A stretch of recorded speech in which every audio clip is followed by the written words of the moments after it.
Reportedly, in 1685, Johann Zahn, a German author, proposed a design for what is now known as a handheld reflex camera. However, nobody physically realized the camera until 1816, when Joseph Nicephore Niepce constructed a prototype. But his first images were not permanent because Niepce's camera was so simple and used paper coated with silver chloride, which would produce a negative image. Because it should have been light, but it was dark. Silver chloride works when exposed to light, but Niepce couldn't know that. Nicephore Niepce may have created the first photograph in 1816, but his experiments with camera obscura, an ancient technique for capturing an image using a small hole in the wall of a dark room or box, had been occurring for years. The camera obscura technique was used by many painters in the 16th century to produce some of their works. For example, Caravaggio used the technique in many of his paintings.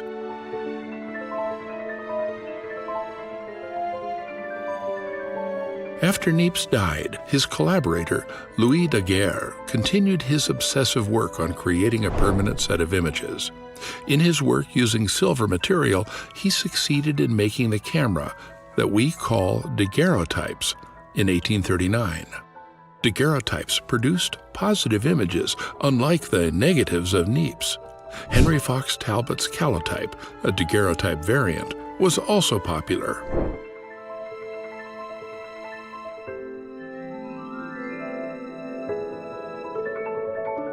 The daguerreotype would be replaced in 1850 by a new wet collodion process, which required treating the plates before using them.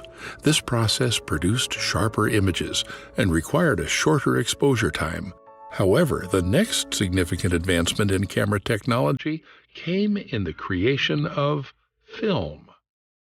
American entrepreneur George Eastman created the first camera that used a single roll of paper and then celluloid film, called the Kodak, in 1888.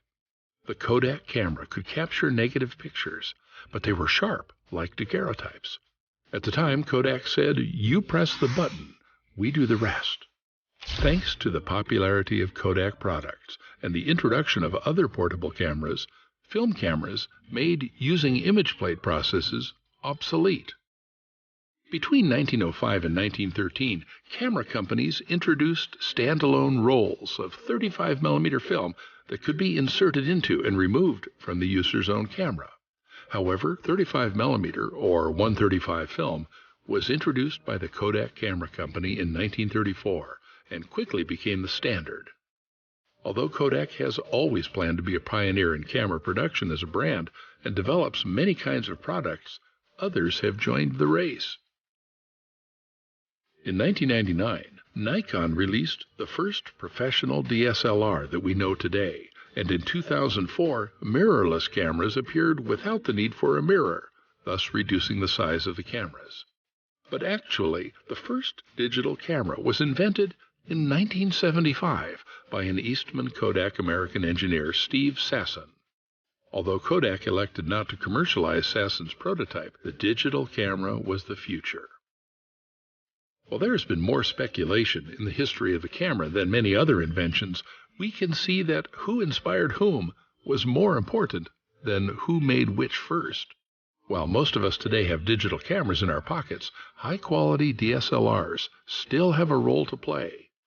The history of the camera is long, with many great leaps forward, followed by years of perfecting the technology. Today we owe a debt of gratitude to these people who have enabled us to preserve our memories, not only in our memory, but also in a way that we can see with our eyes.